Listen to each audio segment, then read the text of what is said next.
তো আফ্রিকা মহাদেশ হচ্ছে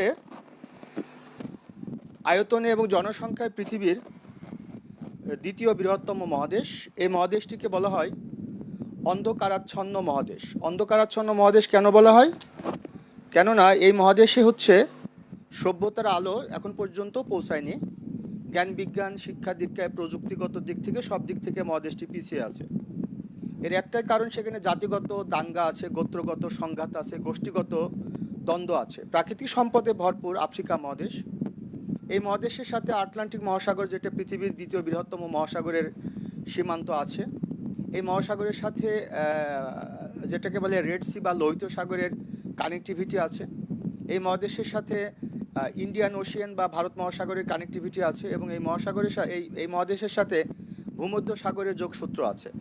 যে কারণে কৌশলগত কারণে এবং ভূ রাজনৈতিকগত কারণে আফ্রিকা মহাদেশ খুবই গুরুত্বপূর্ণ একটি মহাদেশ। এখানকার কিছু কিছু দেশ আছে, সেই দেশগুলো খুবই গুরুত্বপূর্ণ, যেমন জিবুতি আছে, ইজিপ্ট আছে, মিশর আছে। এবং নর্দার্ন আফ্রিকার যে দেশগুলো, সেই দেশগুলো মূলত অত্যন্ত সমৃদ্ধ দেশ এবং প্রাকৃতিক সম্পদে ভরপুর, এবং তারা অ্যারাবিক ন্যাশনালিজমকে প্রমোট করে, আরব জাতীয়তাবাদকে তারা প্রমোট করে, উত্তর আফ্রিকার দেশগুলো।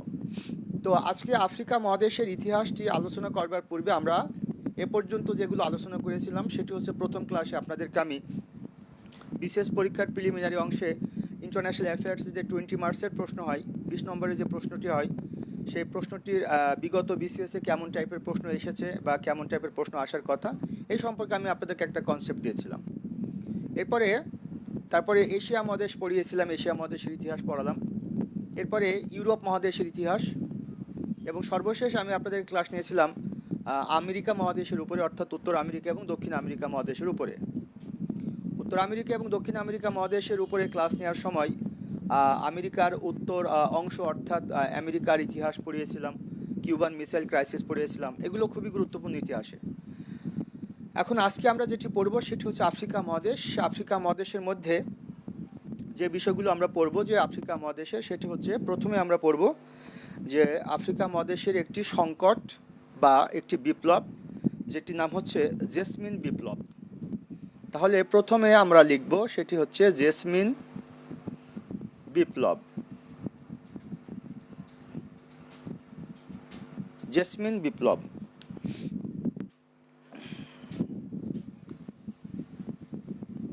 এখন আসেন জেসমিন বিপ্লবটা কি। তো প্রথমে আমি আপনাদেরকে বলেছিলাম এর আগে যে বিপ্লব হচ্ছে দীর্ঘদিনের লাঞ্ছিত, বঞ্চিত, নিপীড়িত, নির্যাতিত একটি জনগোষ্ঠী যখন কর্তৃপক্ষের কাছ থেকে সামাজিক অর্থনৈতিক কারণে বৈষম্যের শিকার হয়, তাদের দীর্ঘদিনের বৈষম্য তাদের মধ্যে এক ধরনের ক্ষোভের সঞ্চার ঘটায়, ক্ষোভ সৃষ্টি করে। এই ক্ষোভ যখন পুঞ্জীভূত হয় বা ক্ষোভ যখন জমা হয়, তখন তারা বিদ্রোহী হয়ে ওঠে। সেই জনগোষ্ঠী, এই বিদ্রোহী জনগোষ্ঠী একটা সময় বিপ্লবী হয়ে যায়। বিপ্লবী হয়ে তারা সংঘবদ্ধভাবে একটি আন্দোলন সংগ্রামে সম্পৃক্ত হয়ে তাদের লাঞ্ছনা, বঞ্চনা, নির্যাতন, নিপীড়ন থেকে পরিত্রাণ পাওয়ার লক্ষ্যে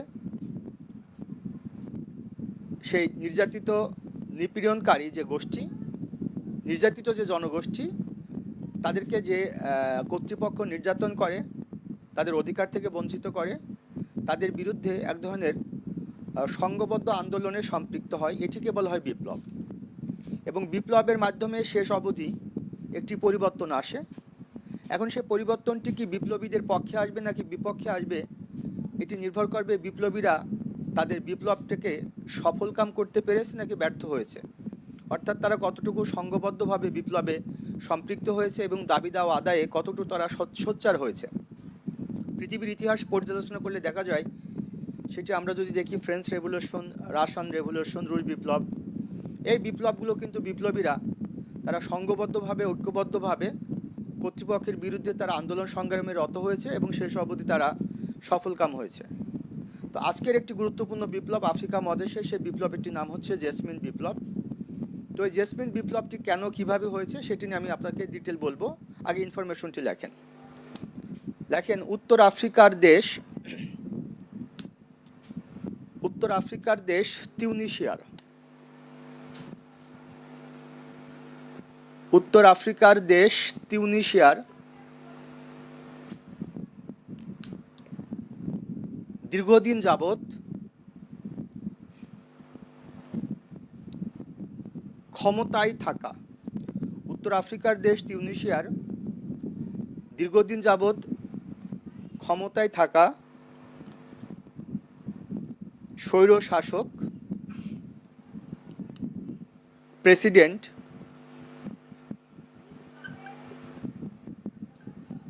জাইন এল আবেদিন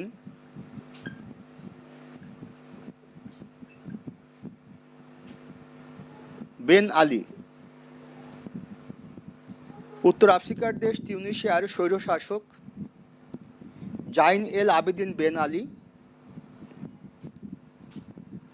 কে ক্ষমতাচ্যুত করার জন্য জাইন এল আবেদিন বেন আলীকে ক্ষমতাচ্যুত করার জন্য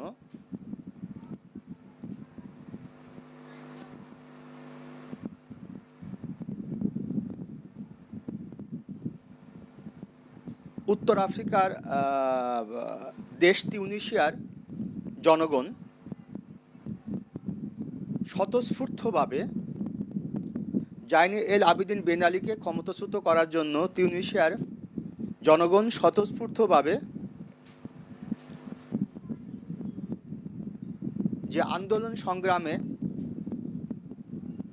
সম্পৃক্ত হয়েছিল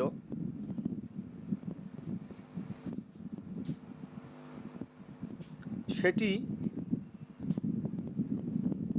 ইতিহাসে জেসমিন বিপ্লব নামে খ্যাত। আমি আবারও বলছি, উত্তর আফ্রিকার দেশ তিউনিসিয়ার স্বৈরশাসক জাইন এল আবেদিন বেন আলীকে ক্ষমতাচ্যুত করার জন্য তিউনিসিয়ার জনগণ স্বতঃস্ফূর্তভাবে যে আন্দোলন সংগ্রামে সম্পৃক্ত হয়েছিল এটি ইতিহাসে জেসমিন বিপ্লব নামে খ্যাত। আচ্ছা, এর পরের বাক্যটিতে লেখেন, তাহলে আমরা এখানে আন্ডারলাইন করব, সেটি হচ্ছে জাইন এল আবেদিন বেন আলী। তারপরে আন্ডারলাইন করব, সেটি দেশটি হচ্ছে তিউনিসিয়া। আচ্ছা, পরের তথ্যটি লেখেন যে মূলত 2010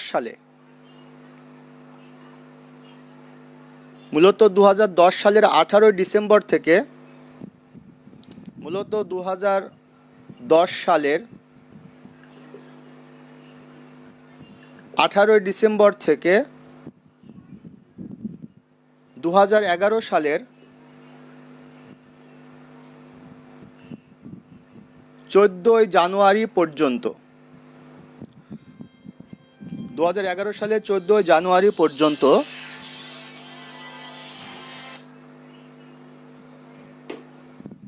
এই বিপ্লব সংগঠিত হয়। 2010 সালের 18 ডিসেম্বর থেকে 2011 সালের 14 জানুয়ারি পর্যন্ত এই বিপ্লব সংগঠিত হয়। আচ্ছা, আমি সব বলছি। পরের তথ্যটি লেখেন, এই বিপ্লবের প্রবর্তক ছিলেন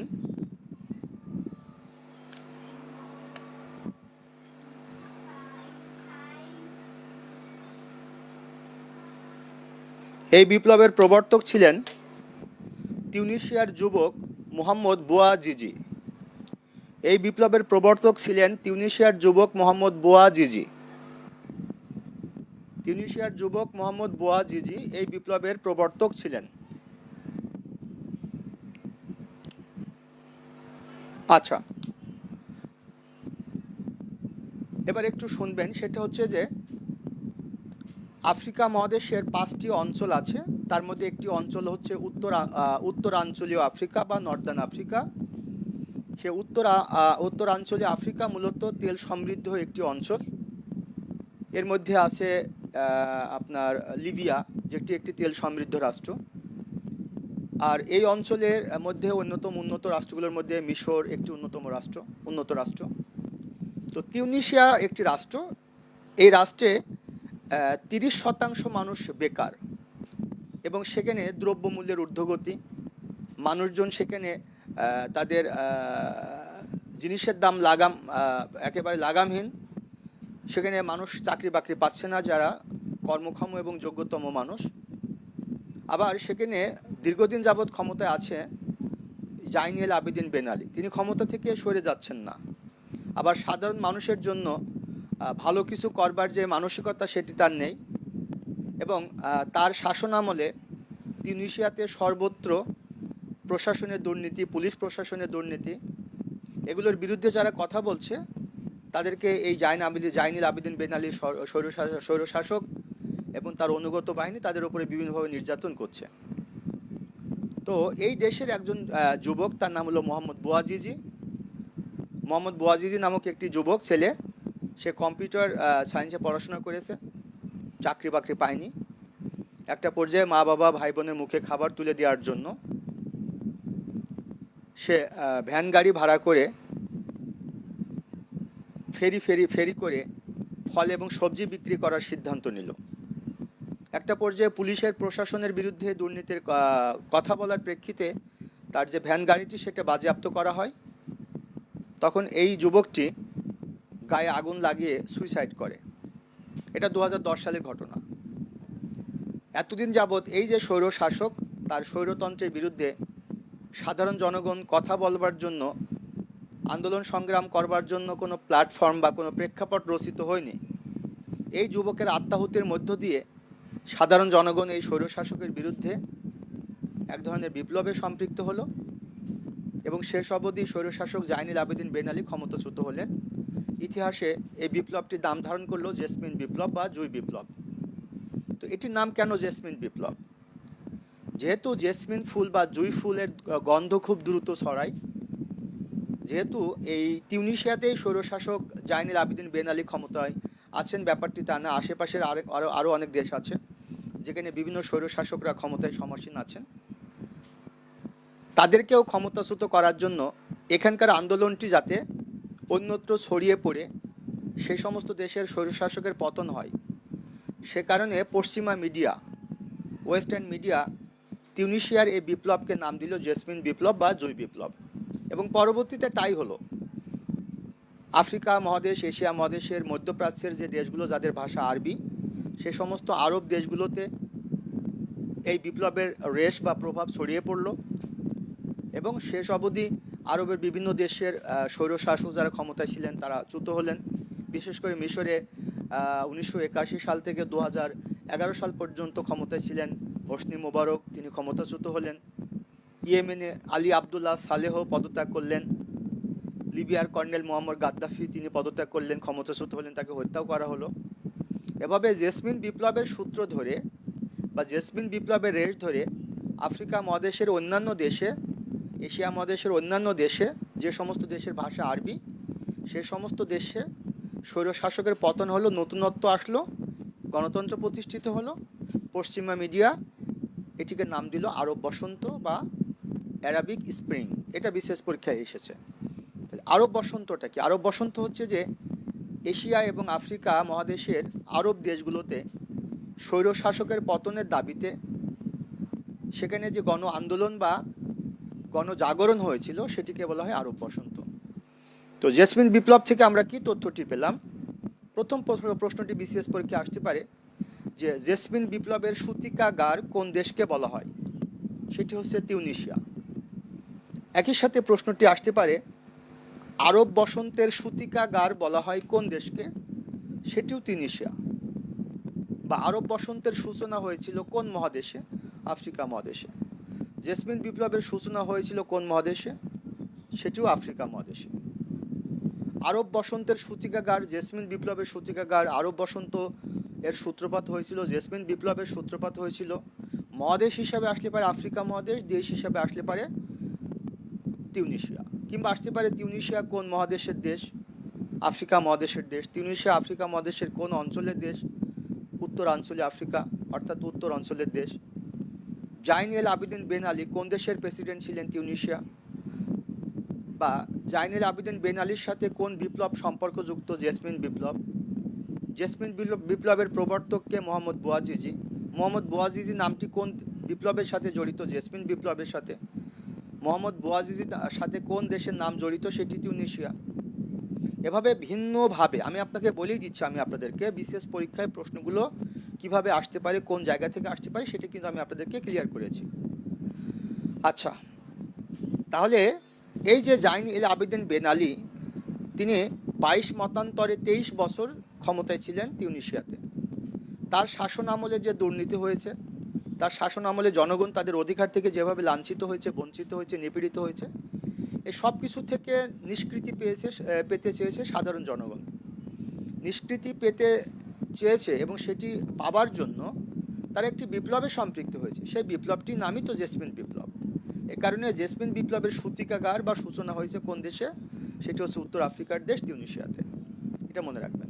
সুতরাং এখান থেকে যদি কোনো প্রশ্ন আসে, আশা করি আপনার আনসার করতে সক্ষম হবেন। আচ্ছা, এরপরে এখন আমরা যেটি লিখব জেসমিন বিপ্লবের পরে, সেটি হলো আরব বসন্ত। এটা বিশেষ পরীক্ষা আসছে।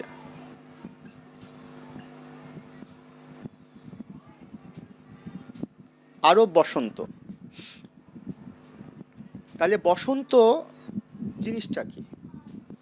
দেখুন, বসন্ত বা স্প্রিং এটি প্রাকৃতিকভাবে যে 6টি ঋতু আছে সেই ঋতুগুলোর মধ্যে একটি ঋতু, যে ঋতুটি আমাদের কাছে নতুনত্বের জয়গান, নতুনত্বের একটি আগমন, নতুনত্বের একটি আবির্ভাব, অর্থাৎ নতুনের একটি বার্তা বয়ে আনে এই বসন্ত ঋতু।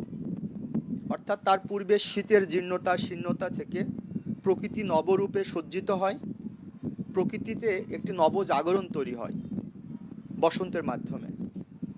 আরব বসন্ত কি? আরব বসন্ত নিশ্চয়, আরব বলতে যাদের ভাষা আরবি, অর্থাৎ যে সমস্ত দেশের ভাষা আরবি তাদেরকে বলা হয় আরব দেশ। তাহলে এই আরব দেশগুলোতে, অর্থাৎ আরবি ভাষাভাষী ভুক্ত দেশগুলোতে দীর্ঘদিনের একটি ব্যবস্থা, দীর্ঘদিনে চলমান বা বিরাজমান বা বিদ্যমান একটি সিস্টেমকে সেখান থেকে নিবৃত্তি পেতে চেয়েছে সাধারণ জনগণ, একটি নতুনত্ব আনতে চেয়েছে। তো সেই যেহেতু আরবি ভাষাভাষীভুক্ত দেশগুলোতে, অর্থাৎ আরব দেশগুলোতে একটা বসন্তের বার্তা নিয়ে এসেছিল, বসন্তের মতো একটি বিপ্লব। সেই বিপ্লবটি আমরা বলেছি একটু আগে জেসমিন বিপ্লব। আর সেই জেসমিন বিপ্লবের রেশ ধরে পরবর্তীতে আরব দেশগুলোতে সাধারণ জনগণের মধ্যে যে একটা নতুনত্বের প্রতিষ্ঠার লক্ষ্যে তাদের মধ্যে যে একটি জাগরণ তৈরি হয়, সেটিকে বলে আরব বসন্ত। তাহলে আরব বসন্তটা কি লেখেন? সেটি হলো যে 2010 সালে সংগঠিত, 2010 সালে তিউনিসিয়ায়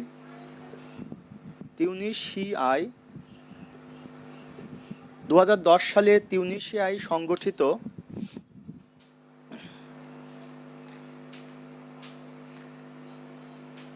জেসমিন বিপ্লবের প্রভাব, 2010 সালে তিউনিসিয়ায় সংগঠিত জেসমিন বিপ্লব এর প্রভাব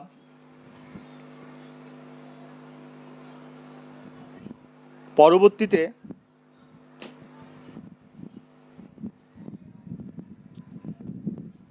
এশিয়া ও আফ্রিকা মহাদেশের আরব দেশগুলোতে ছড়িয়ে পড়ে। 2010 সালে তিউনিসিয়ায় সংগঠিত জেসমিন বিপ্লবের প্রভাব পরবর্তীতে এশিয়া এবং আফ্রিকা মহাদেশের আরব দেশগুলোতে ছড়িয়ে পড়ে এবং এই সমস্ত অঞ্চলে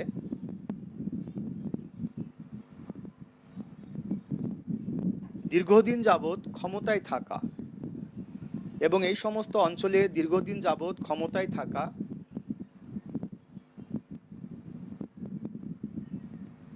স্বৈর শাসকদের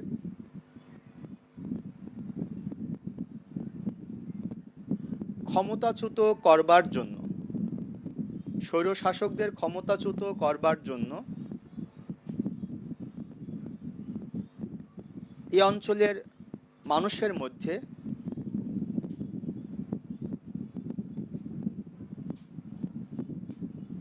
যে গণজাগরণ তৈরি হয়েছিল, মানুষের মধ্যে যে গণজাগরণ তৈরি হয়েছিল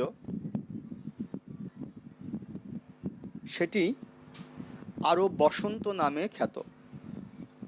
যে গণজাগরণ তৈরি হয়েছিল সেটি আরব বসন্ত নামে খ্যাত। তাহলে প্রশ্নটি হলো আরব বসন্তটা কি? তার উত্তর হচ্ছে আরব বসন্ত হচ্ছে আরব বিশ্বের মানুষের বা আরব দেশগুলোর মানুষের মধ্যে সৃষ্ট বা সংগঠিত যে গণ আন্দোলন বা গণজাগরণ সেটিকে বলা হয় আরব বসন্ত।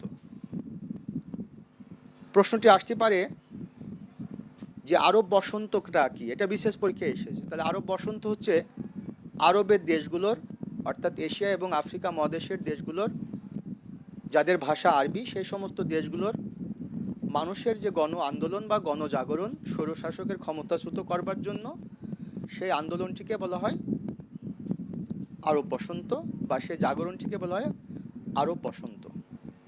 তাহলে আরব বসন্তটা আমরা বুঝলাম যে 2010 সালে সংগঠিত উত্তর আফ্রিকা মহাদেশের যে দেশ তিউনিসিয়া সেখানে সংগঠিত যে জেসমিন বিপ্লব সেটি পরবর্তীতে 2011 সালে এশিয়া এবং আফ্রিকা মহাদেশের অন্যান্য দেশগুলোতে এই আন্দোলনটি ছড়িয়ে পড়ে এবং এই আন্দোলনটিকেই পশ্চিমা মিডিয়ার দৃষ্টিতে আরব বসন্ত নামে অভিহিত করা হয়েছে।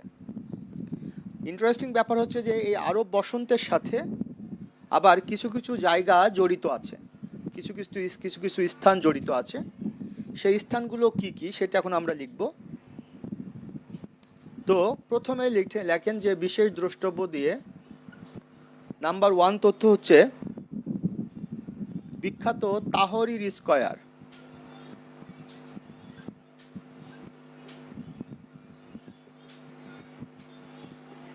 বিখ্যাত তাহরির স্কয়ার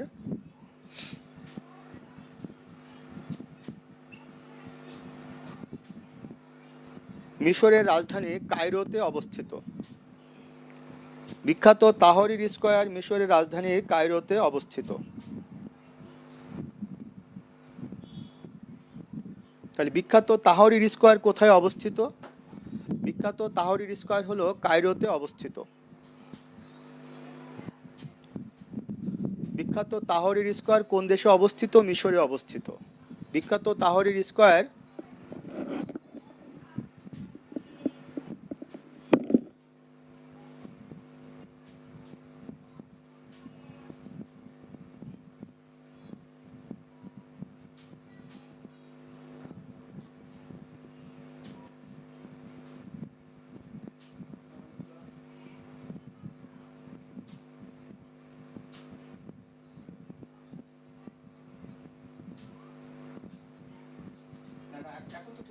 এখন তো ক্যামেরা ঠিক আছে।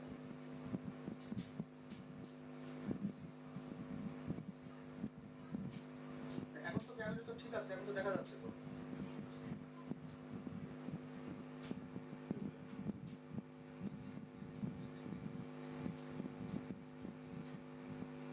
আচ্ছা ঠিক আছে, আমি দেখতেছি ঝামেলা আছে, দেখতেছি।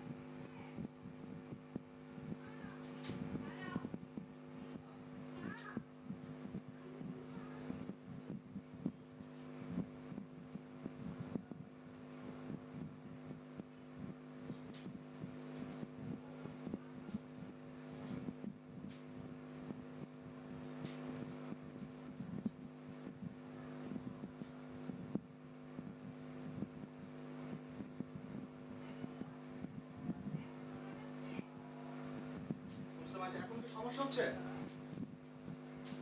একটু আগে তো না, একটু আগে আমাকে ফোন দিছে, এখন ফোন দিয়ে বলে যে ক্যামেরাটা উল্টো আছে। এখন তো দেখা যাচ্ছে, দেখেন তো আপনারা এখন দেখা যাচ্ছে না?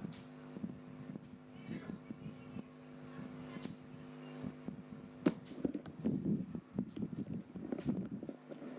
আচ্ছা,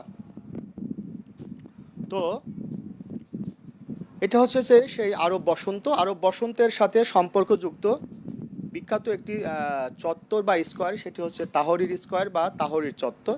বিশেষ পরীক্ষা এটা এসেছে যে এই তাহরির স্কোয়ার কোথায় অবস্থিত, সেটা হচ্ছে মিশরের রাজধানী কায়রোতে অবস্থিত। আরেকটি তথ্য হচ্ছে বিখ্যাত গ্রিন স্কোয়ার। লেখেন বিখ্যাত গ্রিন স্কোয়ার লিবিয়ার রাজধানী ত্রিপলিতে অবস্থিত। বিখ্যাত গ্রিন স্কোয়ার লিবিয়ার রাজধানী ত্রিপলিতে অবস্থিত। তাহলে গ্রিন স্কোয়ার কোন দেশে অবস্থিত? সেটি হচ্ছে লিবিয়াতে অবস্থিত। লিবিয়ার কোথায় অবস্থিত? ত্রিপলিতে অবস্থিত। আচ্ছা, লিবিয়ার রাজধানী ত্রিপলিতে অবস্থিত গ্রিন স্কোয়ার। এখন আসেন এই দুটো স্কোয়ার কেন গুরুত্বপূর্ণ। সেটি হচ্ছে যে এই যে মিশর, সেই মিশরের ইতিহাসটা যদি আমরা দেখি, যে সেটি হলো যে মিশর আফ্রিকা মহাদেশের একটি উন্নত দেশ, এবং এই মিশরীয় সভ্যতা যেটা নীল নদের তীরে গড়ে উঠেছিল, মিশরীয় সভ্যতা এটি পৃথিবীর অন্যতম এবং দ্বিতীয় প্রাচীনতম একটি সভ্যতা। মেসোপটেমিয়া সভ্যতার পরেই মিশরীয় সভ্যতা প্রাচীনতম সভ্যতা। এই সভ্যতার ধারক বাহক হচ্ছে মিশর। তো সেই মিশরের যে ভূকৌশলগত অবস্থান, যেটাকে যদি আমি বলি রেড সি, তারপরে মেডিটেরানিয়ান সি বা ভূমধ্যসাগর, এই অংশে ইজিপ্টের অবস্থান বা মিশরের অবস্থান। তো এই মিশর আন্তর্জাতিক রাজনীতিতে বেশ গুরুত্বপূর্ণ, কেননা মিশরের সাথে যোগসূত্র আছে এশিয়া মহাদেশের মধ্যপ্রাচ্যের দেশগুলোর সাথে। আনোয়ার সাদাত সাহেব 1978 সালে, অর্থাৎ মিশরের সাবেক প্রেসিডেন্ট আনোয়ার সাদাত, একটু পরে আমি লিখাবো, সে আনোয়ার সাদাত মিশরের সাবেক প্রেসিডেন্ট 1978 সালের 17 সেপ্টেম্বর মিশরের পক্ষে ইসরায়েলের প্রধানমন্ত্রী মেনাসেম বেগিন বা মেনাখেম বেগিন বা মেনাহেম বেগিন, আমরা একটা পড়ব আগামীতে চুক্তি যখন পড়ব, তার সাথে একটি গুরুত্বপূর্ণ চুক্তিতে তিনি সম্পৃক্ত হয়েছিলেন। ইতিহাসে এই চুক্তিটির নাম হলো ক্যাম্প ডেভিড চুক্তি। এই ক্যাম্প ডেভিড চুক্তিতে মিশরের প্রেসিডেন্ট আনোয়ার সাদাত এবং ইসরায়েলের প্রধানমন্ত্রী মেনাহেম বা মেনাসেম বা মেনাখেম বেগিন স্বাক্ষর করেছিলেন আরব ইসরায়েল যুদ্ধের প্রেক্ষিতে 1973 সালে, তার আগে 1967 সালে, তার আগে 1956 সালে, তার আগে 1948 সালে 4 বার আরব ইসরায়েল যুদ্ধ সংগঠিত হয়েছে। এবং 67 সালে তৃতীয় আরব ইসরায়েল যুদ্ধের সময় 6 দিন ব্যাপী যুদ্ধটি হয়েছে, এটি আপনাদের পড়িয়েছি এবং বিশেষ পরীক্ষাটি এসেছেও। যুদ্ধের সময় ইসরায়েল সিরিয়ার কাছ থেকে গোলান মালভূমি দখল করে নেয়, মিশরের কাছ থেকে সিনাই উপদ্বীপ দখল করে নেয়।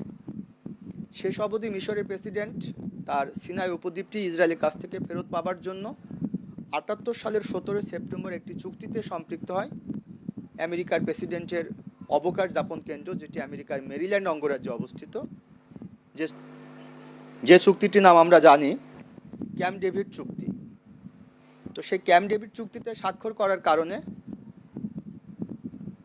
মিশরের প্রেসিডেন্ট আনোয়ার সাদাত আরব জাতীয়তাবাদী বিশ্বাসী যে মানুষগুলো তার সাথে বেইমানি করেছে, ইসরায়েলকে একটি ইহুদি রাষ্ট্র তাকে স্বীকৃতি দিয়ে মুসলিম বিশ্বের মান এবং মর্যাদা তিনি ধূলিসাৎ করেছেন। সে কারণে আনোয়ার সাদাত 1978 সালে মিশরের পক্ষে ইসরায়েলের সাথে চুক্তি করার কারণে মিশরকে ওআইসি এবং আরব লীগ থেকে বহিষ্কার করা হয়। এবং একই সাথে আনোয়ার সাদাতের প্রতি এই মিশরের জনগণ ক্ষুব্ধ হয়, এবং সেই কারণে 1981 সালে আনোয়ার সাদাতকে হত্যা করা হয়। আনোয়ার সাদাতকে হত্যা করার পরে 1981 সালে মিশরে ক্ষমতা আসেন যে প্রেসিডেন্ট, তার নাম হচ্ছে হোসনি মোবারক। তিনি 1981 সালে ক্ষমতায় আসেন এবং 2011 সাল পর্যন্ত তিনি ক্ষমতায় ছিলেন। যেহেতু তিনি 30 বছর ক্ষমতায় ছিলেন, তার সময় সেখানে গণতন্ত্র ধূলিসাৎ হচ্ছে, সাধারণ মানুষের অধিকার থেকে তারা বঞ্চিত হচ্ছে।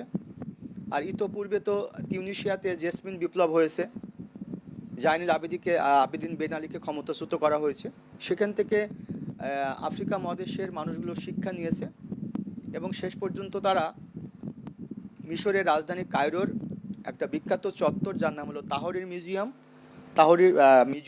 সেই তাহরির মিউজিয়ামের সামনে একটা বড় চত্বর, তার নাম হলো তাহরির স্কোয়ার বা তাহরির চত্বর। সে তাহরির চত্বরে দাঁড়িয়ে মানুষ বিক্ষোভ করেছে। একটাই তাদের দাবি যে স্বৈরশাসক হোসনি মোবারকের ক্ষমতাচ্যুত হতে হবে। এভাবে হোসনি মোবারককে ক্ষমতাচ্যুত করবার জন্য এই তাহরির জাদুঘরের সামনে তাহরির স্কোয়ারে সাধারণ জনগণ যে বিক্ষোভ করেছিল, সেটিও আরব বসন্তের একটি পার্ট। পরবর্তীতে আবার লিবিয়ার রাজধানী ত্রিপলির যে গ্রিন স্কোয়ার, সেই গ্রিন স্কোয়ারে মানুষ আন্দোলন সংগ্রাম করেছিল, বিক্ষোভ করেছিল। লিবিয়ার প্রেসিডেন্ট কর্নেল মোহাম্মদ গাদ্দাফিকে ক্ষমতাচ্যুত করবার জন্য। আর সে কারণে এই গ্রিন স্কোয়ারটা ইম্পর্টেন্ট। তাহলে আমরা এখান থেকে যে তথ্যটি পেলাম, আমাদেরকে একটা কথা মনে রাখতে হবে, আমরা ইন্টারন্যাশনাল অ্যাফেয়ার্সে 20 মার্কসের জন্য পরীক্ষা দিচ্ছি। 20 মার্কসের জন্য এক একটা টপিক থেকে কী কী টাইপের প্রশ্নটি আসবে সেটা কিন্তু আমি আপনাদের আলোচনা করে ক্লিয়ার করে দিচ্ছি। আরব বসন্ত এর সূতিকাগার কিংবা জেসমিন বিপ্লবের সূতিকাগার বলা হয় কোন দেশকে? তিউনিসিয়াতে। আচ্ছা, বিখ্যাত তাহরির স্কোয়ার কোন দেশে অবস্থিত? মিশরে অবস্থিত। বিখ্যাত তাহরির স্কোয়ার কোথায় অবস্থিত? কায়রোতে অবস্থিত। কায়রো কোন দেশের রাজধানী? মিশর। বিখ্যাত গ্রিন স্কোয়ার কোন দেশে অবস্থিত? লিবিয়াতে। বিখ্যাত গ্রিন স্কোয়ার কোথায় অবস্থিত? ত্রিপলিতে। ত্রিপলি কোন দেশের রাজধানী? লিবিয়া। আমি একটু বলেও দিয়েছি যে হোসনি মোবারক কোন দেশের প্রেসিডেন্ট ছিলেন? মিশর। কর্নেল মোহাম্মদ গাদ্দাফি কোন দেশের প্রেসিডেন্ট ছিলেন? সেটি হচ্ছে লিবিয়া। বা বিখ্যাত গ্রিন স্কোয়ার কোন বিপ্লবের সাথে জড়িত বা কোন ঘটনার সাথে জড়িত? সেটি হচ্ছে আরব বসন্ত। তাহরির স্কোয়ার কোন ঘটনার সাথে জড়িত? সেটাও কিন্তু আরব বসন্ত। তো মোটামুটি আমরা আরব বসন্ত এবং জেসমিন বিপ্লব সম্পর্কে একটা বেশ ধারণা পেলাম। আচ্ছা, এরপরে আপনারা যেটা লিখবেন সেটা হলো যে আফ্রিকা মহাদেশের একটি সংকট, সেটি হচ্ছে সুয়েজ সংকট, সুয়েজ খাল। তাহলে একটু লেখেন,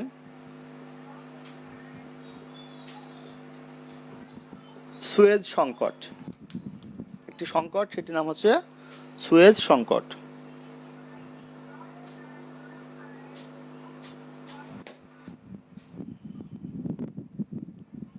আচ্ছা, সুয়েজ সংকটটি লেখেন।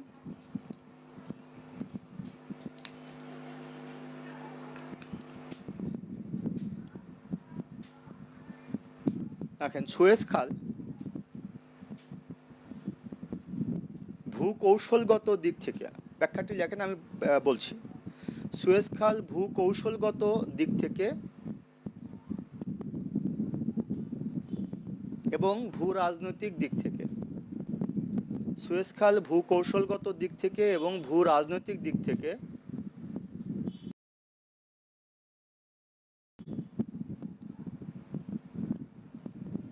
একটি গুরুত্বপূর্ণ খাল। এখান থেকে বিশেষ পরীক্ষায় প্রশ্ন এসেছে, সুয়েজ খাল থেকে বিশেষ পরীক্ষায় প্রশ্নটি এসেছে। তাহলে সুয়েজ খাল ভূকৌশলগত দিক থেকে এবং ভূ রাজনৈতিক দিক থেকে একটি বিখ্যাত খাল।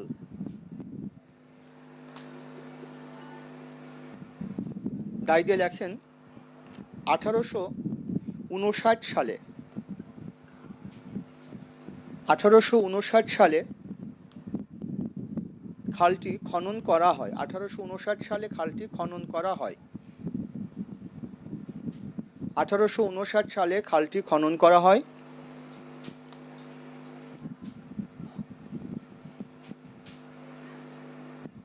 1869 সালে খালটি উদ্বোধন করা হয়। 1869 সালে খালটি উদ্বোধন করা হয় তথা চলাচলের জন্য উন্মুক্ত করা হয়। 1869 সালে খালটি উদ্বোধন করা হয় তথা চলাচলের জন্য উন্মুক্ত করা হয়।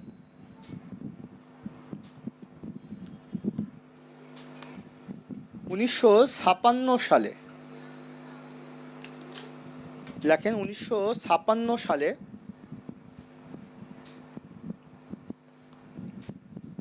খালটিকে জাতীয়করণ করা হয়। 1956 সালে খালটিকে জাতীয়করণ করা হয়। 1956 সালে খালটিকে জাতীয়করণ করা হয়।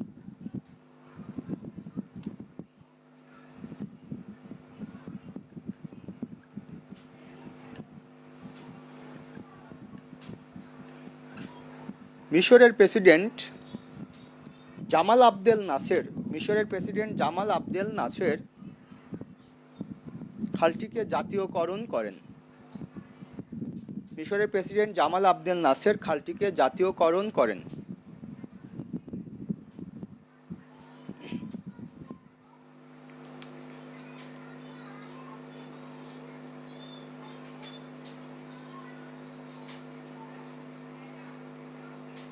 মিশরের প্রেসিডেন্ট জামাল আবদেল নাসের খালটিকে জাতীয়করণ করেন। তাহলে প্রশ্নটি হচ্ছে, মিশরের কোন প্রেসিডেন্ট সুয়েজ খালকে জাতীয়করণ করেন? Jamal Abdel Nasser. কত সালে সুয়েজ খালকে জাতীয়করণ করা হয়? 1956 সালে। এটা বিশেষ পরীক্ষার প্রশ্ন।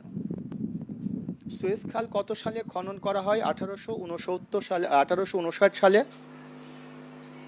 আর সুয়েজ খাল কত সালে উদ্বোধন করা হয় বা চলাচলের জন্য এটি উন্মুক্ত করা হয়? সেটি হচ্ছে 1869 সালে। অর্থাৎ খনন করার 10 বছর পরে খালটিকে উদ্বোধন করা হয়েছে সাধারণ জনগণের জন্য, মানে জাহাজ চলাচলের জন্য এটি উন্মুক্ত করা হয়েছে। আর 1956 সালে সুয়েজ খালকে জাতীয়করণ করা হয়েছে। আমি এটির ব্যাখ্যা দিচ্ছি একটু পরে। আচ্ছা, দাঁড়িয়ে দিয়ে লেখেন, এই খালটি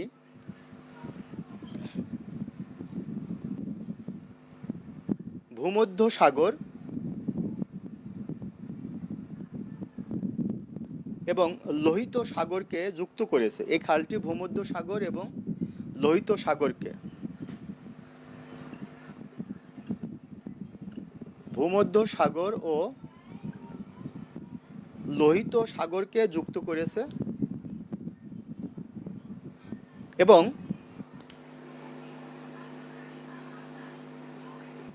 কায়রো ও সিনাই উপদ্বীপকে বিচ্ছিন্ন করেছে এবং কায়রো ও সিনাই উপদ্বীপকে বিচ্ছিন্ন করেছে। কায়রো এবং সিনাই উপদ্বীপকে বিচ্ছিন্ন করেছে। আচ্ছা, এখন আসেন সুয়েজ খাল এর ইতিহাসটা কি, বা সুয়েজ খালের সংক্ষিপ্ত ইতিহাসটা কি। প্রশ্নটি হচ্ছে যে, আমরা যদি মানচিত্রে দেখি, আফ্রিকা মহাদেশের একটা অংশে আছে লোহিত সাগর, তার উপর দিকে আছে ভূমধ্য সাগর, তার আরেক দিকে আছে সেটি আটলান্টিক মহাসাগর। তো স্বভাবতই আফ্রিকা মহাদেশ এটি পৃথিবীর দ্বিতীয় বৃহত্তম মহাদেশ আয়তনে এবং জনসংখ্যায়। আফ্রিকা মহাদেশের অধিকাংশ দেশ ফ্রান্স এবং ব্রিটেনের উপনিবেশে পরিণত হয়েছে। অর্থাৎ দীর্ঘদিন যাবৎ ফ্রান্স এবং ব্রিটেন আফ্রিকা মহাদেশের বেশিরভাগ দেশকে শাসন করেছে। ফ্রান্স এবং ব্রিটেন তাদের অবস্থান আটলান্টিক মহাসাগরে। তো ফ্রান্স এবং ব্রিটেন যদি আফ্রিকা মহাদেশের দেশগুলোকে শাসন করবার জন্য তারা জিব্রাল্টার প্রণালী হয়ে ভূমধ্য সাগরে এসে আফ্রিকা মহাদেশকে শাসন করতে চায়, তাহলে পারবে না। সেটা উত্তর আফ্রিকার দেশগুলোকে তারা শাসন করতে পারবে বা তাদের জন্য সুবিধা হবে। কিন্তু দক্ষিণাঞ্চলীয় আফ্রিকা আছে, মিডিল আফ্রিকা আছে, ইস্টার্ন আফ্রিকা আছে, ওয়েস্টার্ন আফ্রিকা আছে, এই অংশের দেশগুলোকে তাদের নিয়ন্ত্রণ করবার জন্য বা শাসন করবার জন্য তাদেরকে কি করতে হবে? আরেকটি পথ, সেটি হচ্ছে যে আটলান্টিক মহাসাগর হয়ে ঘুরে ভারত মহাসাগর হয়ে বাবেল মান্দেব প্রণালী হয়ে রেড সিতে প্রবেশ করে আফ্রিকা মহাদেশকে নিয়ন্ত্রণ করতে হবে, যেটা অত্যন্ত ব্যয় সাপেক্ষ, ব্যয়বহুল এবং সময় সাপেক্ষ। অথচ রেড সির সাথে ভূমধ্য সাগর অর্থাৎ লোহিত সাগরের সাথে ভূমধ্য সাগরের দূরত্ব খুবই সামান্য। কিন্তু ভূমধ্য সাগরের সাথে লোহিত সাগরের যে সামান্য দূরত্ব হলেও কোনো প্রণালী নেই বা কোনো খাল নেই যেটি ভূমধ্য সাগর থেকে লোহিত সাগরে প্রবেশ করা যায় জাহাজগুলোকে। সে কারণে ব্রিটিশরা এবং ফরাসিরা তারা চিন্তা করলো যে এই ভূমধ্য সাগরের সাথে লোহিত সাগরকে যদি মিলিয়ে দেওয়া যায় একটি খাল খনন করে, তাহলে খুব সহজে তারা আটলান্টিক মহাসাগর হয়ে স্ট্রেট অফ জিব্রাল্টার হয়ে ভূমধ্য সাগরে প্রবেশ করে একটা খাল অর্থাৎ সুয়েজ খাল হয়ে তারা রেড সিতে প্রবেশ করলে খুব সহজে তারা নিয়ন্ত্রণ করতে পারছে আফ্রিকার দেশগুলোকে। সে কারণে মূলত এই ব্রিটেন এবং ফ্রান্সের উদ্যোগে এই খালটি খনন করা হয়েছিল। নাম্বার 1 ঘটনা। নাম্বার 2 ঘটনা হচ্ছে যে মিশরে এই যে নীল নদের পানি একসময় প্লাবিত হয়ে বিস্তীর্ণ অঞ্চল ডুবে যেত। সে কারণে নীল নদের উপর একটি বাঁধ নির্মাণ করবার জন্য মিশর ওয়ার্ল্ড ব্যাংকের দ্বারস্থ হয়। ওয়ার্ল্ড ব্যাংক মিশরকে প্রতিশ্রুতি দেয় তাকে অর্থায়ন করবে। পরবর্তীতে ওয়ার্ল্ড ব্যাংক মিশরকে দেওয়া প্রতিশ্রুতি ভঙ্গ করে এবং মিশর এর জন্য দায়ী করে ব্রিটেন, ফ্রান্স সহ পশ্চিমা দেশগুলোকে। তখন Egyptian president mister গামাল Abdel Nasser, অর্থাৎ জামাল আবদেল নাসের বা গামাল আবদেল নাসের 1956-এ খালটি আর সবার জন্য, বিশেষ করে পশ্চিমা দেশগুলোর জন্য আর উন্মুক্ত করলো না। এটি মিশরের নিজস্ব জায়গা, নিজস্ব সম্পত্তি, জাতীয় সম্পত্তি। এখন এই খালের উপর দিয়ে চলাচল করবার জন্য মিশরের প্রেসিডেন্টের বা মিশরের শাসকদের বা মিশরের সরকারের অনুমতি লাগবে। এই মর্মে যখন খালটির ওপরে রেস্ট্রিকশন করা হলো, তখনই মূলত এই ইসরায়েলের সাথে মিশর সহ আরব দেশগুলোর একটি যুদ্ধ বাঁধলো, যেটি আরব ইসরায়েল দ্বিতীয় যুদ্ধ নামেই খ্যাত। তাহলে আমরা সুয়েজ সংকটটা কি? সুয়েজ সংকট হচ্ছে সুয়েজ খালকে জাতীয়করণ করে সুয়েজ খালের উপরে কড়াকড়ি বা নিষেধাজ্ঞা আরোপের প্রেক্ষিতে পশ্চিমা দেশগুলো মিশরের উপর ক্ষুব্ধ হয়েছে এবং তারই ধারাবাহিকতা ইসরায়েলকে তারা পৃষ্ঠপোষকতা করেছে, এবং এই কারণে আরব ইসরায়েল দ্বিতীয় যুদ্ধ বেঁধে ইসরায়েল মিশরের কাছ থেকে তার সিনাই উপদ্বীপটি কেড়ে নিয়েছে। এই সেই সিনাই উপদ্বীপ, যে সিনাই উপদ্বীপটি মিশর ইসরায়েলের কাছ থেকে ফেরত পাবার জন্য ইসরায়েলের সাথে একটি চুক্তিতে আবদ্ধ হয়।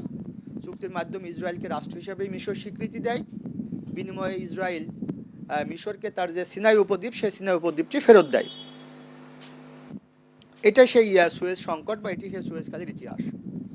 কি প্রশ্নটি এখানে আপনার বিশেষ পরীক্ষা আসতে পারে? আপনাদেরকে একটা কথা মনে রাখতে হবে, আমরা কিন্তু ইন্টারন্যাশনাল অ্যাফেয়ার্স বা ইন্টারন্যাশনাল পলিটিক্স বা ইন্টারন্যাশনাল রিলেশনসের উপরে আমরা কোনো বিশেষ জ্ঞান অর্জন করতে আসিনি, বা আমাদের টার্গেট সেটি না। আমাদের টার্গেট হচ্ছে আমরা বিশেষ ক্যাডার অফিসার হবার জন্য বিশেষ পরীক্ষায় আমাদের অংশগ্রহণ করতে হবে। সে অংশগ্রহণের প্রথম ধাপটি হচ্ছে প্রিলিমিনারি পরীক্ষা, যে পরীক্ষাটি হবে এমসিকিউ পদ্ধতিতে, মাল্টিপল চয়েস কোশ্চেন্স। একটা প্রশ্নের 4টি উত্তর থাকবে, সঠিক উত্তরটিতে আমাদের বৃত্ত ভরাট করতে হবে। তো সেই সঠিক উত্তরটি বা সেই প্রশ্নটি আসবার জন্য কোন টপিকগুলো গুরুত্বপূর্ণ সেটা আমাদেরকে ইনিশিয়ালি ফাইন্ড আউট করতে হবে। আমরা যতটুকু পড়ব ক্লাসে বা যতটুকু পড়াচ্ছি বা পড়তে বলবো, এটুকুর মধ্যে যদি আপনারা সীমাবদ্ধ থাকেন, আমি যা পড়তে বলছি সেটি যদি শোনেন, আশা করি প্রিলিমিনারি পরীক্ষায় উত্তীর্ণ হবার জন্য যে নম্বরটি আপনার দরকার, সে নম্বরটি আপনারা পেয়ে যাবেন। এবং ক্লাসে কিন্তু আপনাকে আমি পড়িয়ে দিচ্ছি যে কী টাইপের প্রশ্ন এখান থেকে আসতে পারে বা এসেছেও। তাহলে সুয়েজ খাল দিয়ে যদি প্রশ্নটি আসে যে কত সালে কোন প্রেসিডেন্ট সুয়েজ খালকে জাতীয়করণ করেন, কোন দেশের? 1956 সালে জামাল আবদেল নাসের বা গামাল আবদেল নাসের, মিশরের প্রেসিডেন্ট, সুয়েজ খালকে জাতীয়করণ করেন। সুয়েজ খাল কোন দুটি জলরাশিকে বা জলভাগকে সংযুক্ত করেছে? সেটি হচ্ছে ভূমধ্যসাগর এবং লোহিত সাগর। সুয়েজ খাল কোন দুটি ভূখণ্ডকে আলাদা বা পৃথক বা বিচ্ছিন্ন করেছে? কায়রো এবং সিনাই উপদ্বীপকে। সুয়েজ খাল কত সালে খনন করা হয়? 1859 সালে। সুয়েজ খাল কত সালে উদ্বোধন করা হয়? 1869 সালে। সুয়েজ খাল কত সালে জাতীয়করণ করা হয়? 1956 সালে। সুয়েজ খালকে কে জাতীয়করণ করেন? জামাল আবদেল নাসের বা গামাল আবদেল নাসের। যতটুকু আপনাকে পড়াচ্ছি আপনাদেরকে আমি গুরুত্বপূর্ণ টপিকগুলোই কিন্তু আমি আপনাদেরকে পড়িয়ে দিচ্ছি এবং আপনাদেরকে ক্লাসে মুখস্থ করিয়ে দিচ্ছি। তাহলে আমরা যেটি জানলাম সেটি হচ্ছে জেসমিন বিপ্লব, আরব বসন্ত, সুয়েজ সংকট। আরেকটি টপিক আমরা পড়ব, গুরুত্বপূর্ণ টপিক, সেটি হচ্ছে একটি প্রথা। বিশেষ করে দক্ষিণ আফ্রিকাতে এই প্রথাটি বিদ্যমান ছিল 342 বছর। বিশেষ পরীক্ষায় এটি এসেছে এবং 28তম বিশেষ পরীক্ষায় এখান থেকে প্রশ্নটি এসেছে। আচ্ছা,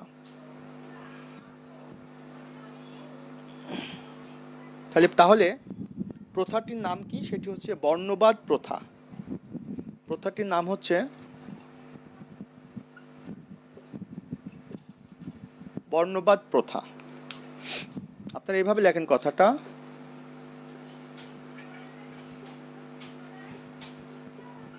দক্ষিণ আফ্রিকার বর্ণবাদ প্রথা। আচ্ছা, আপনাদেরকে একটা মেসেজ দিয়ে রাখি যে আপনাদের সাথে আমাদের যে কমিটমেন্ট ছিল সেটি বাস্তবায়িত হবে। আমি আপনাদের খুব অল্প সময়ের মধ্যেই, খুব দ্রুত আন্তর্জাতিক বিষয়বলিতে যে ক্লাসগুলো নেব, সেই ক্লাসগুলোর যে আলোচ্য সূচি বা যেটি টপিক, সে টপিক থেকে তো আমি আপনাকে ক্লাসে পড়িয়ে দিচ্ছি, মুখস্থ করিয়ে দিচ্ছি। এর পাশাপাশি একেবারেই ইম্পর্ট্যান্ট যে টপিকগুলো পিডিএফ আকারে দেওয়ার জন্য যে প্রতিশ্রুতি আমরা দিয়েছি সেটি আমি করব। আমি আমার তরফ থেকে খুব দ্রুত আপনাদেরকে আমি পিডিএফ দিয়ে দিব। আচ্ছা, আরও কথা বলবো পরবর্তীতে। তাহলে আফ্রিকা মহাদেশ অর্থাৎ দক্ষিণ আফ্রিকার বর্ণবাদ প্রথা। বর্ণবাদ প্রথাটা কি? বর্ণবাদ প্রথা হচ্ছে মেইনলি গায়ের বর্ণ, গায়ের বর্ণ, কারোর সাদা, যেটা শ্রেষ্ঠত্বের দাবিদার সাদা, আর কালো অর্থাৎ সাদাদের দৃষ্টিতে নিকৃষ্টের দাবিদার, মিরিয়মান। এই যে বর্ণ, সে বর্ণ যাদের গায়ের বর্ণ সাদা তাদেরকে বলা হয় শ্বেত অঙ্গ বা শ্বেতাঙ্গ, যাদের বর্ণ কালো বা কৃষ্ণ তাদেরকে বলা হয় কৃষ্ণাঙ্গ। প্রাকৃতিকভাবে এই গায়ের বর্ণ দ্বারা একটা জনগোষ্ঠী যদি নিজেদেরকে শ্রেষ্ঠত্বের আসনে সমাসীন করবার যে প্রচেষ্টা গ্রহণ করে এবং নিজেদেরকে শ্রেষ্ঠ মনে করে, উৎকৃষ্ট মনে করে কালোদের উপরে বা কৃষ্ণাঙ্গদের উপরে বিভিন্নভাবে যে নির্যাতন করার চেষ্টা করে, বিভিন্নভাবে তাদের অধিকার থেকে বঞ্চিত করার চেষ্টা করে, লাঞ্ছিত করে, তখনই সেটিকে বলা হয় বর্ণবাদ। এবং এই মানসিকতা যখন দীর্ঘদিন যাবৎ একটি সভ্য সমাজে চলমান থাকে, বিরাজমান থাকে, সমাজ সেটি লালন করে, ধারণ করে, তখন সেটিকে প্রথা হিসাবে আমরা পরিগণিত করি। তাহলে বর্ণবাদ প্রথা হচ্ছে আফ্রিকা মহাদেশের এক অংশের মানুষ আর এক অংশের মানুষগুলোকে বিভিন্নভাবে তাদের অধিকার থেকে বঞ্চিত করেছে, নির্যাতন করেছে, নিপীড়ন করেছে। তাদের অপরাধ ছিল তাদের গায়ের অঙ্গ কালো, তারা নিকৃষ্ট। এই যে প্রথাটি আফ্রিকা মহাদেশে দীর্ঘদিন যাবৎ বিদ্যমান ছিল এবং বিশেষ করে দক্ষিণ আফ্রিকাতে এটি 342 বছর ধরে চলমান ছিল। এই যে কৃষ্ণাঙ্গ এর একটা জাতি, এই কৃষ্ণাঙ্গ জাতিদের অধিকার আদায়ের জন্য শ্বেতাঙ্গ কর্তৃক কৃষ্ণাঙ্গরা দীর্ঘদিন যাবৎ যে নির্যাতন থেকে অব্যাহতি পাওয়ার জন্য উত্তরণের লক্ষ্যে কৃষ্ণাঙ্গ জাতীয়তাবাদে বিশ্বাসী, কৃষ্ণাঙ্গ জাতীয়তাবাদের ধারক বাহক এবং প্রবর্তক, ইতিহাসের পাতায় যিনি স্বমহিমায় সমুজ্জ্বল ভাস্বর, তিনি হচ্ছেন মিস্টার নেলসন রলিহলাহলা ম্যান্ডেলা ওরফে মাদিবা। সংক্ষেপে আমরা যার নামটি জানি সেটি হচ্ছে নেলসন ম্যান্ডেলা, যিনি এই দক্ষিণ আফ্রিকাতে যে কৃষ্ণাঙ্গ মানুষ শ্বেতাঙ্গ কর্তৃক নির্যাতিত হয়েছে, লাঞ্ছিত বঞ্চিত হয়েছে, এই লাঞ্ছনা বঞ্চনার এবং তাদের অধিকার থেকে তাদের অধিকারগুলোকে ফেরত দেওয়ার জন্য তাদের পক্ষে তিনি আন্দোলন সংগ্রাম করেছেন। দীর্ঘ 27টি বছর তিনি কারাবরণ করেছেন এবং এটির মধ্য দিয়ে তিনি স্বজাতি এবং স্বজাত্যবোধের যে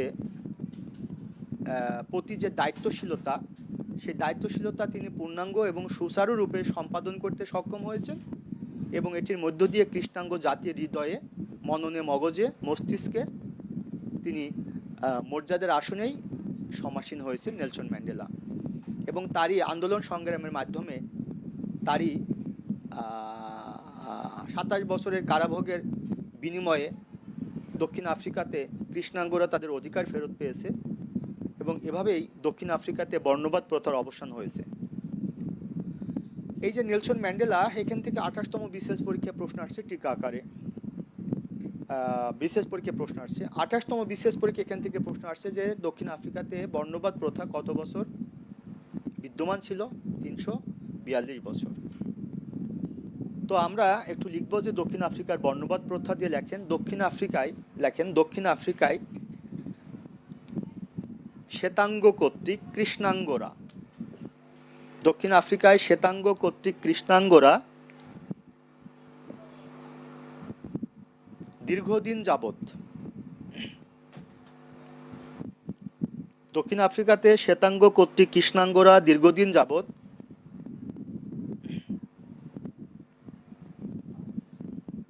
তাদের অধিকার থেকে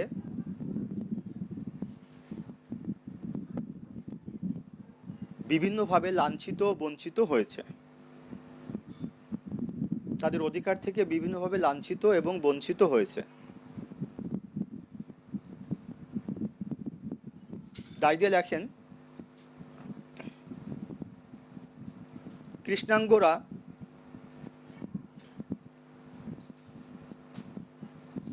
শ্বেতাঙ্গ কর্তৃক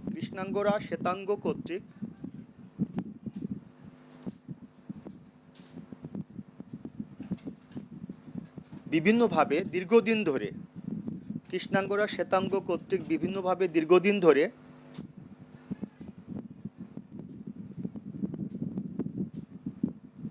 যে বৈষম্যের শিকার হয়েছে,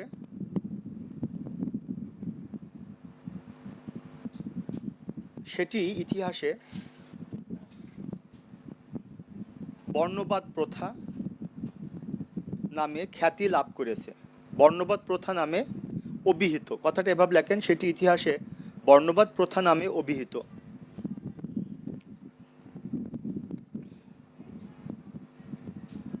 ডায়েরিতে লেখেন, দক্ষিণ আফ্রিকাতে বর্ণবাদ প্রথা তথা শ্বেতাঙ্গ শাসন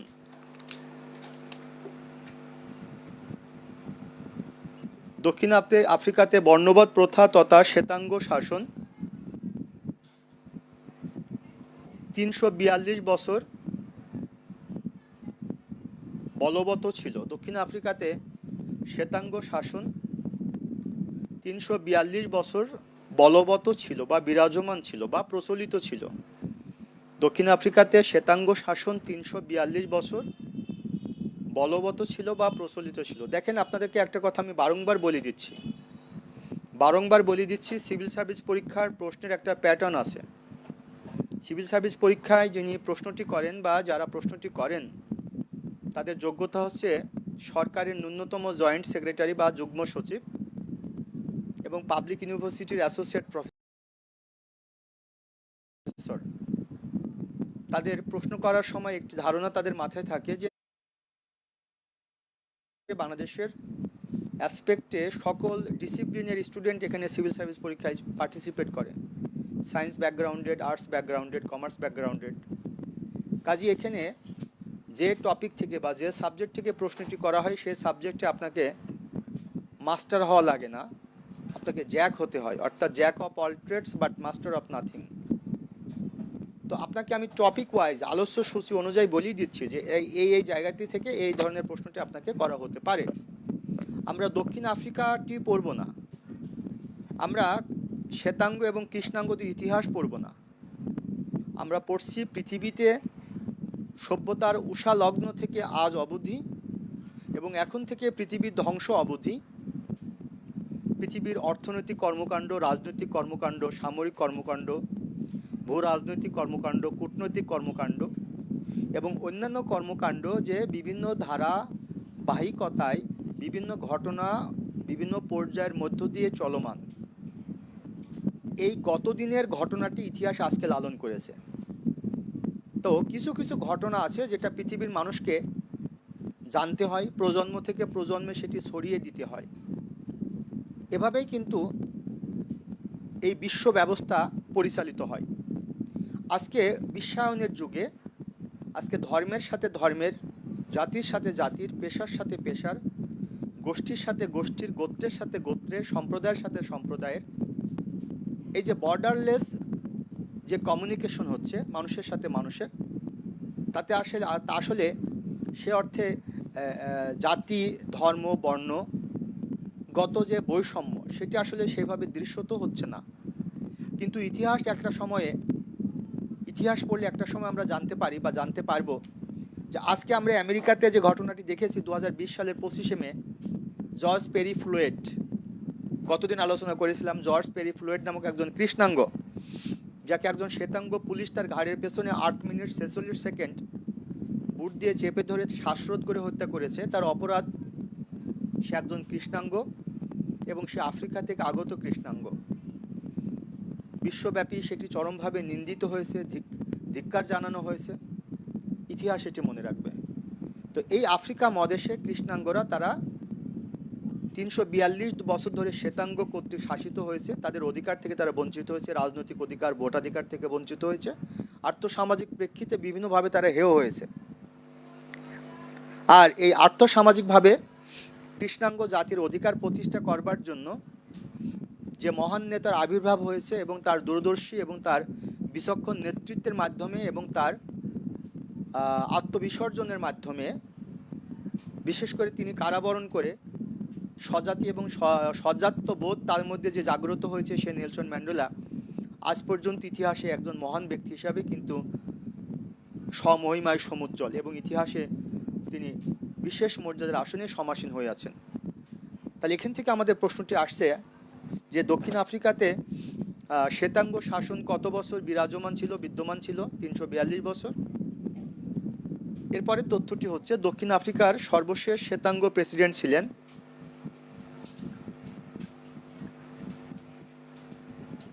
FW ডি ক্লার্ক। দক্ষিণ আফ্রিকার সর্বশেষ শ্বেতাঙ্গ প্রেসিডেন্ট ছিলেন FW ডি ক্লার্ক।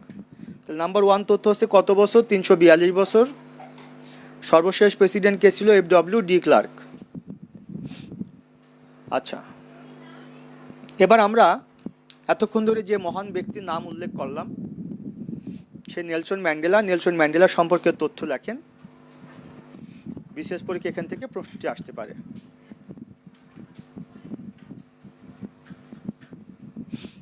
তো লেখেন নেলসন ম্যান্ডেলা।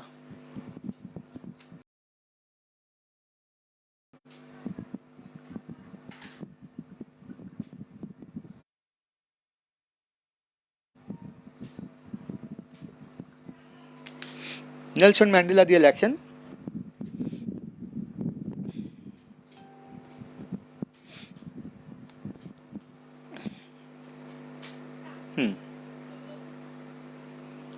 নেলসন ম্যান্ডেলা দিয়ে লেখেন জন্ম। নেলসন ম্যান্ডেলার জন্ম 1918 সালে।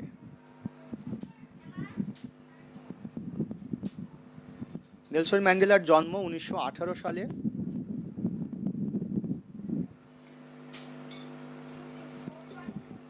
মৃত্যু 2013 সালে। নেলসন ম্যান্ডেলা 1918 সালে জন্মগ্রহণ করেন এবং 2013 সালে তিনি মৃত্যুবরণ করেন। আচ্ছা, পরের তথ্যটি লেখেন তিনি ছিলেন দক্ষিণ আফ্রিকার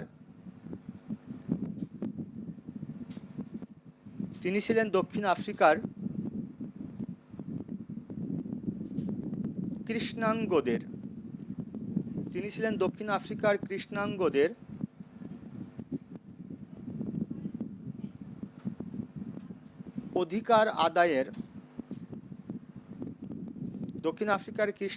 অধিকার আদায়ের আন্দোলনের নেতা। দক্ষিণ আফ্রিকার কৃষ্ণাঙ্গদের অধিকার আদায়ের আন্দোলনের নেতা এবং দক্ষিণ আফ্রিকার প্রথম কৃষ্ণাঙ্গ প্রেসিডেন্ট। অধিকার আদায়ের আন্দোলনের নেতা এবং দক্ষিণ আফ্রিকার প্রথম কৃষ্ণাঙ্গ প্রেসিডেন্ট। অনেকগুলো ইনফরমেশন এখান থেকে আমরা পাচ্ছি। আচ্ছা, পরের তথ্যটি লেখেন 1962 সাল থেকে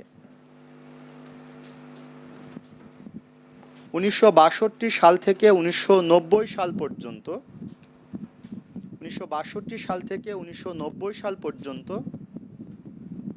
27 বছর তিনি কারাভোগ করেছিলেন। 62 সাল থেকে 90 সাল পর্যন্ত 27 বছর তিনি কারাবরণ বা কারাভোগ করেছিলেন। 62 সাল থেকে 90 সাল পর্যন্ত 27 বছর তিনি কারাবরণ করেছিলেন বা কারাভোগ করেছিলেন। আচ্ছা, এরপর লেখেন 1993 সালে 1993 সালে তিনি শান্তিতে নোবেল পান। 1993 সালে তিনি শান্তিতে নোবেল পান।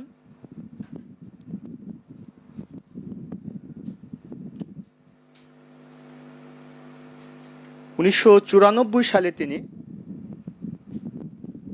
দক্ষিণ আফ্রিকার প্রেসিডেন্ট নির্বাচিত হন। 93 সালে শান্তিতে নোবেল পান, 1994 সালে তিনি দক্ষিণ আফ্রিকার প্রেসিডেন্ট হিসাবে নির্বাচিত হন, অর্থাৎ দক্ষিণ আফ্রিকার প্রেসিডেন্ট হন 1994 সালে।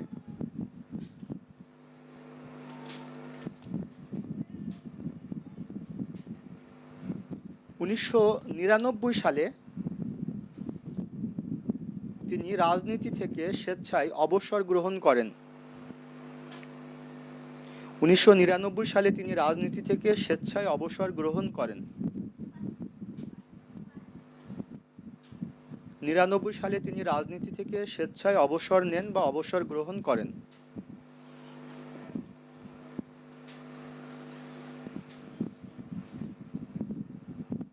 এরপরে লেখেন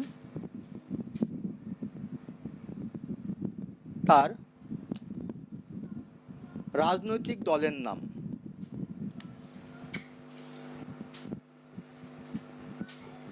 আফ্রিকান ন্যাশনাল কংগ্রেস। তার রাজনৈতিক দলের নাম হলো আফ্রিকান ন্যাশনাল কংগ্রেস। রাজনৈতিক দলের নাম আফ্রিকান ন্যাশনাল কংগ্রেস।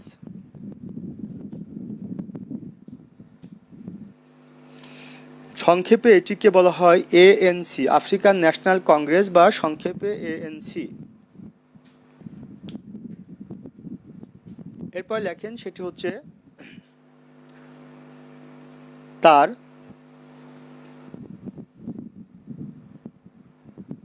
বিখ্যাত গ্রন্থ, নেলসন ম্যান্ডেলার বিখ্যাত গ্রন্থ লং ওয়াক টু ফ্রিডম। তার বিখ্যাত গ্রন্থ হচ্ছে long walk two freedom. Long walk two freedom, Nelson ম্যান্ডেলার বিখ্যাত গ্রন্থ হলো লং ওয়াক টু ফ্রিডম।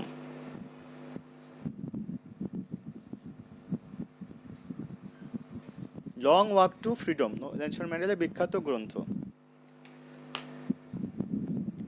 আপনারা একটু বিশেষ দ্রষ্টব্য দিয়ে লেখেন, সেটি হচ্ছে 18 জুলাই ম্যান্ডেলা দিবস। 18 জুলাই হলো ম্যান্ডেলা দিবস। 18 জুলাই ম্যান্ডেলা দিবস।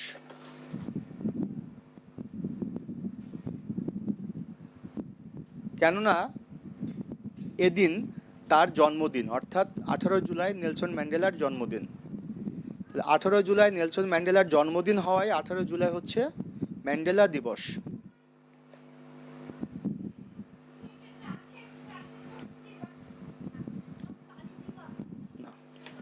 না, আচ্ছা, এরপরে আমরা সর্বশেষ যেটা আজকে লিখব, তার পূর্বে আমি আপনাদেরকে একটু ক্লিয়ার করি।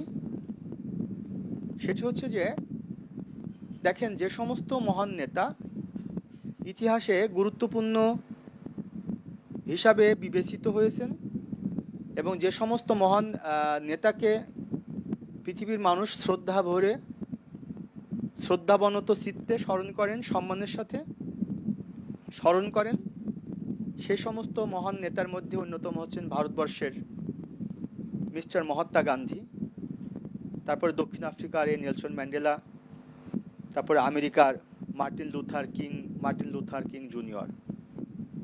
তো এই যে নেলসন ম্যান্ডেলা, সেই নেলসন ম্যান্ডেলা হচ্ছে আফ্রিকা মহাদেশের, বিশেষ করে দক্ষিণ আফ্রিকাতে শ্বেতাঙ্গরা কৃষ্ণাঙ্গদেরকে তাদের অধিকার থেকে বঞ্চিত করেছে।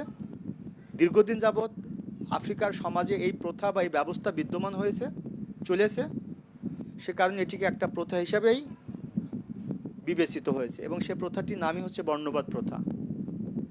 সে বর্ণবাদ প্রথা থেকে দক্ষিণ আফ্রিকার কৃষ্ণাঙ্গদের অধিকার প্রতিষ্ঠা করবার জন্য যিনি দক্ষিণ আফ্রিকার কৃষ্ণাঙ্গদেরকে তাদের অধিকার থেকে সচেতন করেছেন, কৃষ্ণাঙ্গদের বিরুদ্ধে বিভিন্ন আন্দোলন সংগ্রাম করেছেন, সেজন্য তাকে কারাবরণ করতে হয়েছে এবং তিনি কারাভোগ করার পরে তিনি আবার সেই নির্বাচনে দক্ষিণ আফ্রিকাতে তিনি প্রেসিডেন্ট নির্বাচিত হয়েছেন এবং 1993 সালে তিনি শান্তিতে নোবেল পেয়েছেন। কেননা যেহেতু তিনি কৃষ্ণাঙ্গদের অধিকার আদায়ের জন্য তিনি এত ত্যাগ তিতিক্ষা স্বীকার করেছেন, সে কারণে নোবেল কমিটি তাকে শান্তিতে নোবেল পুরস্কার দিয়েছে। 94 সালে তিনি প্রেসিডেন্ট হয়েছেন। প্রেসিডেন্ট হওয়ার পরে এক মেয়াদে ক্ষমতা থেকে তিনি পরবর্তী মেয়াদে ক্ষমতা না থেকে তার আগে স্বেচ্ছায় ক্ষমতা থেকে তিনি বিদায় নিয়েছেন। কেননা ক্ষমতা মানুষকে লোভী করে, আর লোভী মানুষ কখনো সম্মানিত হন না, শ্রদ্ধার আসনে সমাসীন হন না, বিতর্কিত হয়ে যেতে হয়। সে কারণে শুধু তার স্বগোত্রের বা স্বজাতির অধিকার প্রতিষ্ঠা করবার জন্য এবং সেটি বাস্তবায়িত করবার জন্য তিনি ক্ষমতা গ্রহণ করে সেটি বাস্তবায়ন করেছিলেন। এরপরে তিনি ক্ষমতা থেকে বিদায় নিয়েছিলেন। সে কারণে আজ পর্যন্ত নেলসন ম্যান্ডেলা তিনি ইতিহাসের পাতায় ভাস্বর সম্মানিত এবং স্মরণীয়। তিনি তার আত্মজীবনীমূলক গ্রন্থটির নাম দিয়েছেন লং ওয়াক টু ফ্রিডম, অর্থাৎ মুক্তি এতটা সহজ না, মুক্তির জন্য অনেক দূর যেতে হবে। প্রশ্নটি আসতে পারে লং ওয়াক টু ফ্রিডম, এটা আসতে পারে না, এই প্রশ্নটি বিসিএসে এসেছে। লং ওয়াক টু ফ্রিডম কার লেখা গ্রন্থ? সেটি নেলসন ম্যান্ডেলা। 18 সালের 18 জুলাই তার জন্ম, এই জন্য 18 জুলাই হচ্ছে ম্যান্ডেলা দিবস। 2013 সালের 5 ডিসেম্বর তিনি মৃত্যুবরণ করেছেন। আর এই নেলসন ম্যান্ডেলা দক্ষিণ আফ্রিকার কৃষ্ণাঙ্গদের অধিকার প্রতিষ্ঠা করার সাথে সাথে নেলসন ম্যান্ডেলার যেমন অবদান, তেমনি মহাত্মা গান্ধী কৃষ্ণাঙ্গদের অধিকার আদায়ের জন্য সেখানে একটি পলিটিক্যাল প্ল্যাটফর্ম গঠনের ব্যাপারেও মহাত্মা গান্ধীর অবদান ছিল। আর সেটি নামে হচ্ছে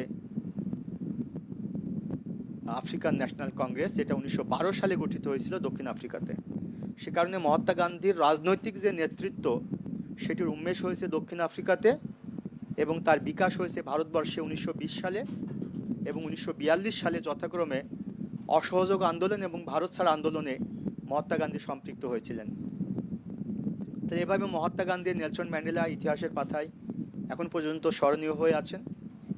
আবার আফ্রিকা মহাদেশ থেকে আমেরিকার মাটিতে প্রবেশকারী বা আমেরিকাতে বসবাসকারী যে কৃষ্ণাঙ্গ, সেই কৃষ্ণাঙ্গদের অধিকার আদায়ের জন্য যিনি আন্দোলন সংগ্রামে নেতৃত্ব দিয়েছেন তার নাম হলো মার্টিন লুথার কিং, এবং তার মৃত্যুর পরে তার পুত্র মার্টিন লুথার কিং জুনিয়র, যিনি একটি কবিতা লিখেছেন আই হ্যাভ আ ড্রিম, এটাও বিশেষ পরীক্ষার প্রশ্ন। শ্বেতাঙ্গদের দ্বারা কৃষ্ণাঙ্গরা যাতে অবহেলিত না হয়, নির্যাতিত না হয়, সে কৃষ্ণাঙ্গদের অধিকার আদায়ের জন্য তিনি আন্দোলন সংগ্রাম করেছেন, নেতৃত্ব দিয়েছেন। 1964 সালে সে মার্টিন লুথার কিং জুনিয়র শান্তিতে নোবেল পেয়েছেন। 68 সালে তাকে হত্যা করা হয়েছে। এভাবে আফ্রিকাতে কৃষ্ণাঙ্গরা, আমেরিকাতে কৃষ্ণাঙ্গরা বিভিন্নভাবে বিভিন্ন সময়ে তাদের অধিকার থেকে বঞ্চিত হয়েছে। এই আফ্রিকাতে নেলসন ম্যান্ডেলা, আমেরিকাতে মার্টিন লুথার কিং এবং তার পুত্র মার্টিন লুথার কিং জুনিয়র, এরা তাদের স্বজাতিকে মুক্তির দিশারি হিসাবে পৃথিবীতে আবির্ভূত হয়েছেন। আজকে আলোচনার শেষ পর্বে যেটি, সেটা হচ্ছে সভ্যতা পরিস্থিতি। তো আজকের সভ্যতা হচ্ছে মিশরীয় সভ্যতা। মিশরীয় সভ্যতা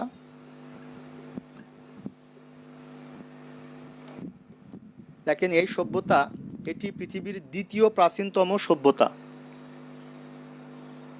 মিশরীয় সভ্যতা হচ্ছে পৃথিবীর দ্বিতীয় প্রাচীনতম সভ্যতা। এই সভ্যতা গড়ে উঠেছিল নীল নদের তীরে। এই সভ্যতা গড়ে উঠেছিল নীল নদের তীরে। পৃথিবীর